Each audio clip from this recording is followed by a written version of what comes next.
In the days when the Bible was written, they didn't really have the same understanding of mental ill health that we do today. They wouldn't have had formal diagnoses of mental health conditions. They wouldn't have had treatment in a way that we did. But that doesn't mean that people didn't suffer. The Bible is filled with characters who, through modern eyes, we would probably say suffered from various conditions like depression and anxiety. People like Elijah, people like St. Paul, it's been suggested, suffered from mental ill health. Jeremiah the prophet, the weeping prophet, and numerous of the people who write the Psalms, they all express in their writings something of what we understand today as mental ill health. And we're going to reflect a bit today on mental ill health after a couple of documentaries that I watched this week on BBC, and the link I think to those is going to be posted below. I'm going to take a reading from Psalm 31, which is a psalm in which the person who is writing this experiences difficult things that happen in their life, and because of those difficulties, it seems that they suffer a great deal of mental anguish. So this is Psalm 31 and verses 8 to 14. The psalmist cries out, "Be merciful to me, Lord, for I am in distress.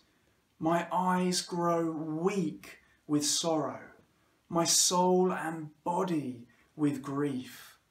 My life is consumed by anguish, and my years by groaning. My strength fails because of my affliction, and my bones grow weak. Because of all my enemies, I am the utter contempt of my neighbours, and an object of dread to my closest friends. Those who see me on the street flee from me. I am forgotten as though I were dead. I have become like broken pottery, for I hear many whispering, terror on every side. They conspire against me and plot to take my life. But I trust in you, Lord. I say, you are my God. My times are in your hands." Amen. Last week I watched two really powerful documentaries on the BBC about mental ill health. One of them followed some patients at Springfield Psychiatric Hospital in London, and another looked at mental health and suicide among young men and the crisis that's happening in that demographic. Both of them told some really harrowing stories, but also some hopeful stories of people recovering and people getting better at talking about their mental health. Of course, all of us have mental health, just like all of us have physical health. And sometimes some of us, most of us in fact, will experience mental ill health at some point. Many people live with the symptoms of mental ill health without receiving a formal diagnosis. Things like worry, fear, sleeping problems, loss of energy, loss of appetite, withdrawal, substance dependence. 1 in 4 people will receive a formal diagnosis of mental ill health at some point during their lives. That's 1/4 of us will face that at some point. But just like physical health conditions, mental health conditions can range from mild to completely debilitating. But unlike most physical health conditions, there is still often stigma or fear of stigma around mental ill health. Certainly among men, there are well-documented issues with stigma, which is perhaps why men with mental ill health present to health professionals much later, if at all. When they do come forward, their condition is often a lot more serious, and sadly 3/4 of suicides happen among men, and the highest cause of death among men between the ages of 20 and 49 is suicide. There's a real crisis there. And I think we all know how COVID has placed a huge additional strain on people's mental health. Loneliness, strain on relationships, boredom, worry about the future and feeling stressed during the course of this pandemic have all contributed to what is a substantial worsening in overall mental health in the UK. The biggest rise in symptoms of depression has been among under 40s, with around a 200% increase in the number of people showing symptoms. Now, I suffered from depression in my mid-20s, and through counselling I learned a lot about how to maintain good mental health as well as physical health.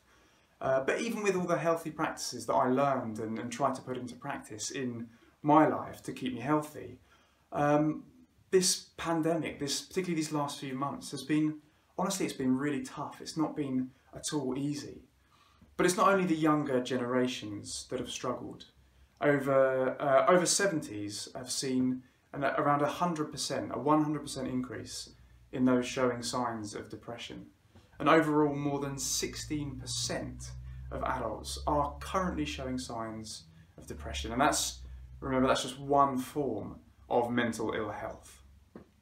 Now, this last lockdown in particular, happening as it did over the cold, dark months of winter, has been a huge, an enormous challenge to mental health. Now, I'm really thankful that warmer, lighter weather is on the way and that we're slowly coming out of lockdown. You know, the second wave of COVID is over. Hopefully we will escape a significant third wave.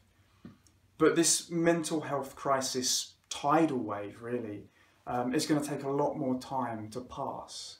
And there may be many people that we know who are struggling, and we ourselves may be struggling. As Christians, we believe that faith is for every area of our lives, not just for what happens on a Sunday morning.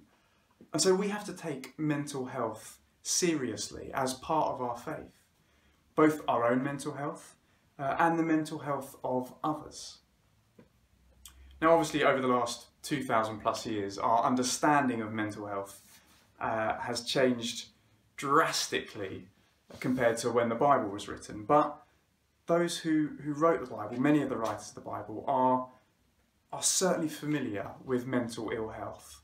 Now, if you spend a bit of time in Psalms or the book of Job or the book of Lamentations, you'll become familiar with a set of people who knew what it was to suffer mental anguish. I mean, take our extract from Psalm 31. The writer describes how their eyes grow weak with sorrow, their body grows weak with grief, their life is consumed by anguish. He or she feels like a burden to friends, feels forgotten, feels isolated. Now, I imagine that anybody who's suffered with depression at any point in their lives would be able to relate to at least some of those feelings that the psalmist describes. I know I can relate to what he's saying or she is saying. One thing that tends to happen in these psalms where this mental anguish is expressed is that those suffering turn to God for support. So in this psalm, the writer declares, and I imagine declares it through kind of gritted teeth, "But I trust in you, O Lord. I say, you are my God. My times are in your hands."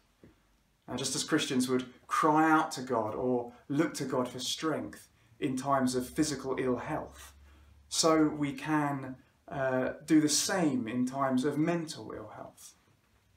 But of course, in times of great suffering, as well as pressing into God and looking to God, we also naturally question whether God is there for us. And again, this is a familiar theme in the Bible. You only have to flick back a few pages from Psalm 31, and then you find in Psalm 22 the writer asking, my God, why have you forsaken me?" Somebody who cries out to God in their anguish and yet feels abandoned by God.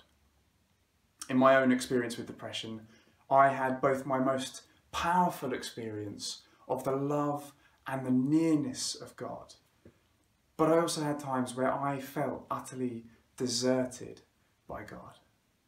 I think the important lesson we learn from the Bible here is that whether we're happy with God or upset with God, we can bring that to God. We can talk to God. We can shout at God if we need to. But given that we sometimes don't feel like God is helping us directly with our mental health or there for us, it's also important that we look to one another for support, a support that can sometimes feel a bit more tangible. And this too is part of our faith. Jesus gives us a command: love one another. During my depression, I lent heavily on loving friends for support. I was tempted to withdraw from people, to kind of stick away from people, because like the psalmist said, I felt like I was a dread to my friends. I felt like they'd be horrified to see this mopey guy again. But actually, I had friends who faithfully supported me, who weren't, sad to see me, who always loved to be a support and be a friend. And so my question to us, to you, to myself is, can we be a friend like that to others? If there was one thing that came out really clearly from the documentary I watched on men's mental health, it was the desperate need for people, and particularly men, to have honest and supportive relationships. And we need one another. Last year I trained as a mental health first aider, and one of the first things we were taught is that if you're concerned for somebody, you need to kind of find the courage to ask them how they are. Are you okay? I think it's a question we should be asking even if we don't have any concerns, because sometimes people can seem fine kind of to the outside world, but inside they're suffering.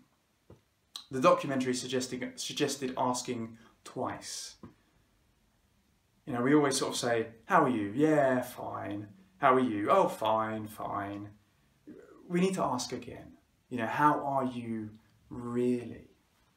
Part of loving one another when it comes to mental health is checking in with one another and really asking.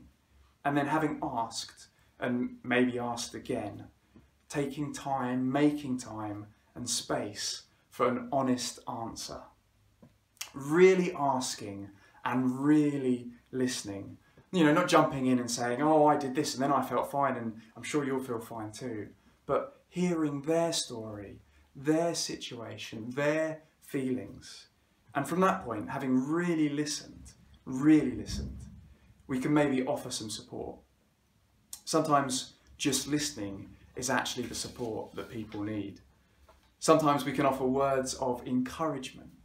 It amazes me how many times people struggling with mental ill health say things like, oh, I'm just making a fuss, or I should just pull myself together. You wouldn't say that if you had cancer or heart disease. So sometimes it helps to be told, no, you're not making a fuss. What you are going through is tough. It's difficult. We can also help people to find mentally healthy practices. Jesus took time out of his busy working patterns to be quiet. He knew that he needed that to sustain him healthily in the work he did. Christians for centuries have meditated.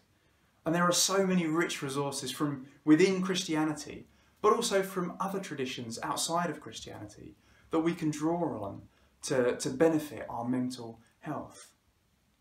Now, most of us aren't medical professionals, and so it's important in loving others that we know our limits of what we can do.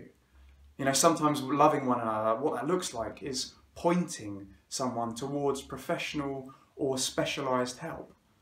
I always encourage people to speak to their GP as a first point of contact, just as they would if they had physical health concerns. Speak to the GP, and then from there they can signpost you or refer you to many different services and options. And there are lots of good mental health organisations out there. And I've asked Andrew to put a link to a list of them underneath this video. Lots of places where you can receive help in your situation. So whatever the state of our individual mental health at the moment, when it comes to mental health, we need to love ourselves and we need to love one another. Our faith calls us to both of those things. So this week, this is a question to you. This week, what is one thing that you can do to contribute to your mental health? It might be exercise, going for a walk, it might be listening to the birds in the morning, it might be sitting having a cup of coffee quietly. What can you do that is good for your mental health? And in terms of loving others, this is another question to us. Who can you check in with? To ask how they are, how they really are. And then listen to what they have to say. Take time to do that. And if you yourself are struggling as you watch this, and especially if you're a bloke, then reach out to a friend or a family member. Reach out to somebody, one of the organisations listed below. You're not alone in what you're going through. And you don't have to face this alone. There is support, and you do not need to be ashamed of how you feel. You can't expect yourself just to pull yourself up by your bootstraps and get on with it. Sometimes we need help. So at this time, when things have been really difficult for quite some time, let's make sure we include mental health as part of our life together as Christians. Amen.